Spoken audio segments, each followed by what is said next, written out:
आपको इस टाइम पे बहुत ज्यादा लेक्चर वॉचिंग पर फोकस नहीं करना है। इतने मार्क्स तो आपको चाहिए ही चाहिए just to clear the CBT 1 examination. वो क्वेश्चंस जब आप सॉल्व करोगे तो आपको आइडेंटिफाई आप कर पाओगे बेसिकली कि कहां पर मिस्टेक हो रही है।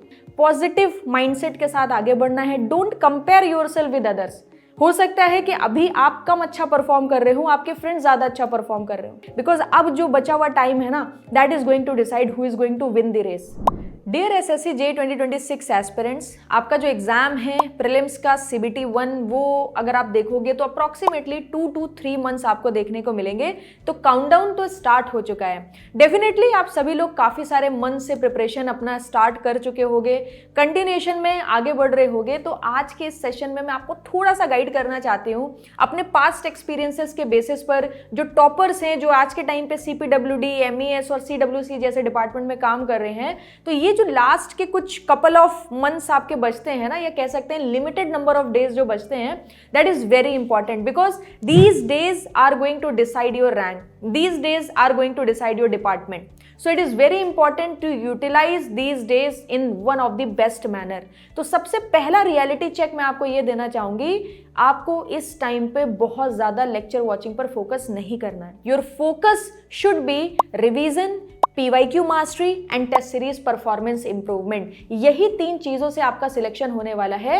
And second very important thing is avoid too much resources. बहुत ज्यादा रिसोर्सेज के पीछे भागोगे, हमेशा कंफ्यूज रहने वाले हो। आपका ना सिलेबस कभी टाइम पर खत्म होगा, ना प्रॉपर तरीके से रिवीजन कर पाओगे, ना प्रैक्टिस कर पाओगे। अभी लास्ट SSC JEE 2025 का आपने कट ऑफ देखा CBT 1 एग्जामिनेशन का। अगर मैं सिविल इंजीनियरिंग एस्पिरेंट्स की बात करूं तो लगभग आपने देखा कि 122 पॉइंट समथिंग था, 123 आप कंसिडर कर सकते हैं। Similarly for the mechanical and electrical aspirants आपका जो कट ऑफ है अप्रोक्सीमेटली मैं कह सकती हूँ 133, क्योंकि 132 पॉइंट समथिंग है तो 133 आप कंसिडर कर सकते हैं। इतने मार्क्स तो आपको चाहिए ही चाहिए just to clear the CBT 1 examination. और ये भी आपको पता है कि CBT 1 के मार्क्स CBT 2 के साथ जुड़ेंगे and then you will get one of the best department.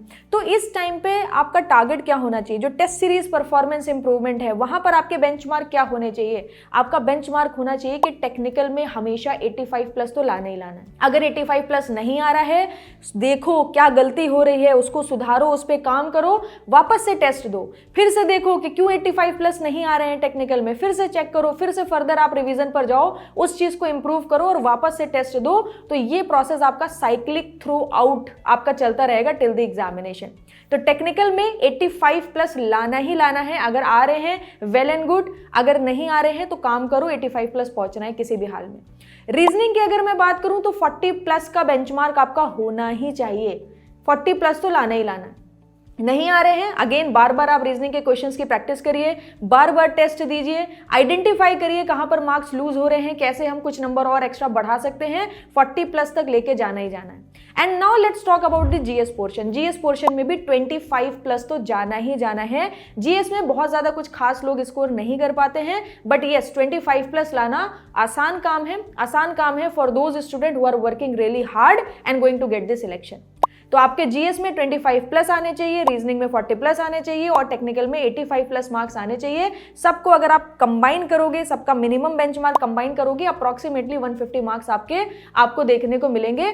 और यहां पर अब आप एकदम इंश्योर हो सकते हो कि आपका CBT 1 निकल जाएगा। You can focus on the CBT 2 examination after CBT 1। ठीक है जी, एक तो ये चीज आपको बहुत अच्छे से ध्यान रखनी है।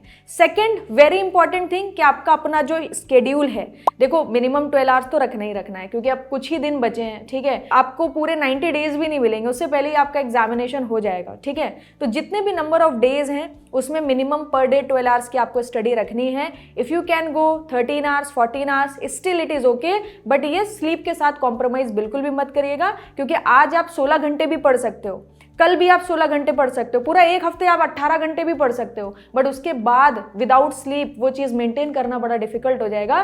तो आपकी जो स्लीप है 7.5 आवर्स मिनिमम आप उसको कंसिडर करो। उसके बाद जितना भी टाइम मिल रहा है utilise it fully with full of concentration. इसी के साथ साथ आपको जैसे 12 आवर्स आप डेली पढ़ रहे हो तो 4-4-4 3 स्लॉट्स आपको यहाँ पर बना लेने हैं। ठीक है, 4 आवर्स का स्लॉट होगा dedicated for the revision portion, जिसमें आपको फास्टेस्ट वे में रिवीजन करना है। जो नेक्स्ट 4 आवर का स्लॉट होगा that will be dedicated for the practice and test series. How you are going to utilise it for the practice and the test series? आपको daily test नहीं देना है, नंबर ऑफ टेस्ट मैटर नहीं करते हैं, quality test matter करते हैं, test analysis matter करती है। तो आज आपने 4 घंटा मिनिमम 200 क्वेश्चंस तो आप टारगेट लेके ही चलो, 200-300 क्वेश्चन आपको including tech plus non tech जितना भी पोर्शन आपका कंप्लीट हो चुका है उसके आपने क्वेश्चन प्रैक्टिस करें। नेक्स्ट डे आपने टेस्ट प्लान कर लिया तो आप प्रैक्टिस को थोड़ा सा रिड्यूस करके उसी टाइम स्लॉट में अपने टेस्ट को ऐड करो।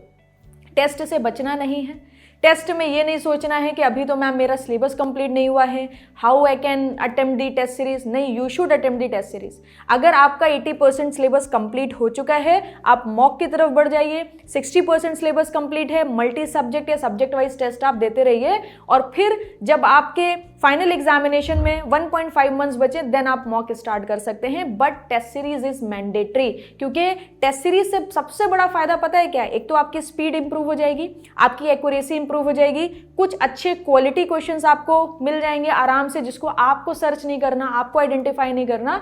वो क्वेश्चंस जब आप सॉल्व करोगे तो आपको आइडेंटिफाई आप कर पाओगे बेसिकली कि कहां पर मिस्टेक हो रही है, ठीक है। और दूसरी चीज एक हैबिट बिल्ड होगी टेस्ट देने की, तो फाइनल एग्जामिनेशन में जाओगे ना तो उस लेवल की एंजाइटी, उस लेवल का प्रेशर आपको फील नहीं होगा।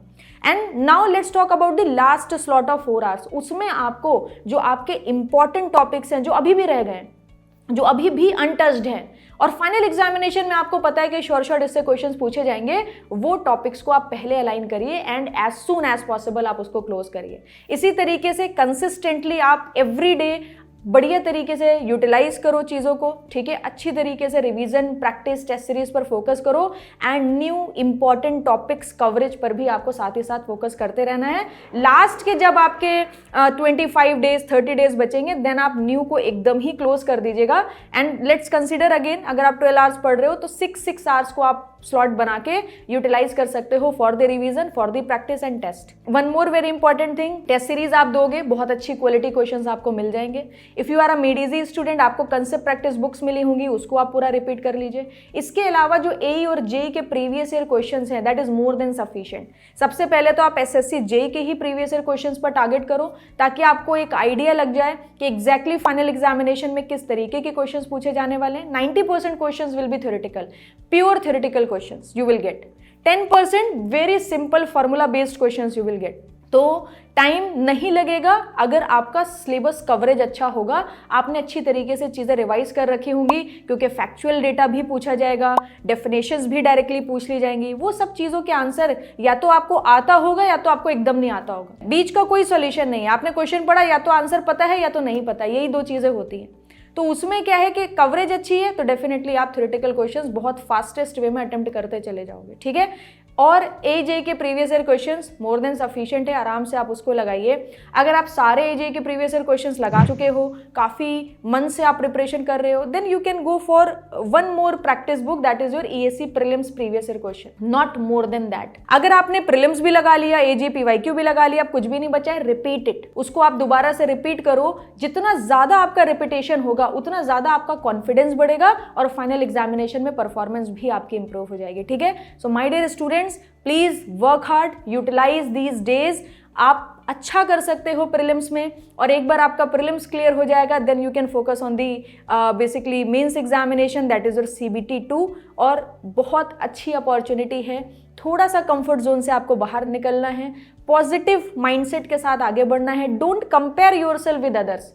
हो सकता है कि अभी आप कम अच्छा परफॉर्म कर रहे हो, आपके फ्रेंड्स ज्यादा अच्छा परफॉर्म कर रहे हो, बट कोई गारंटी नहीं है कि फाइनल एग्जामिनेशन में भी आप कम ही परफॉर्म करोगे और फ्रेंड्स ज्यादा करेंगे, बिकॉज अब जो बचा हुआ टाइम है ना that is going to decide who is going to win the race. अभी अगर आपने बहुत अच्छे से मेहनत कर ली, कंपैरिजन छोड़ दिया, स्ट्रेस छोड़ दिया, प्रेशर छोड़ दिया, आप बस प्रोसेस पर फोकस कर रहे हो, अच्छी तरीके से सारी चीजें कवर कर रहे हो, तो आपके सिलेक्शन के चांसेस बढ़ जाएंगे। सबका अपना अलग माइंड है, सबकी अलग कैपेसिटी है, कोई एवरेज है, कोई बहुत सुपर ब्रिलियंट स्टूडेंट है। So you can't compare yourself with others. आपकी अपनी एक अलग जर्नी है, आप उस जर्नी पर फोकस करिए एंड स्पेशली आप इंप्रूवमेंट पर फोकस करिए कंसिस्टेंसी एंड डिसिप्लिन के साथ। Still if you require required any help, if you are facing any kind of problem, please feel free to mention into the comment section. I am going to reply you personally. आप मेरे से Telegram पर भी directly connect कर सकते हैं. Just search my name, you will get me on the telegram also, and you can discuss your problem. I am with you. Whatever the support Medizy can do for you, we are doing. Please work hard and you will get selection. Believe रखिए, बस believe system strong होना चाहिए, बाकी सारी चीज़ें तो हो ही जाती हैं. Okay, so thank you very much. Good bye, take care.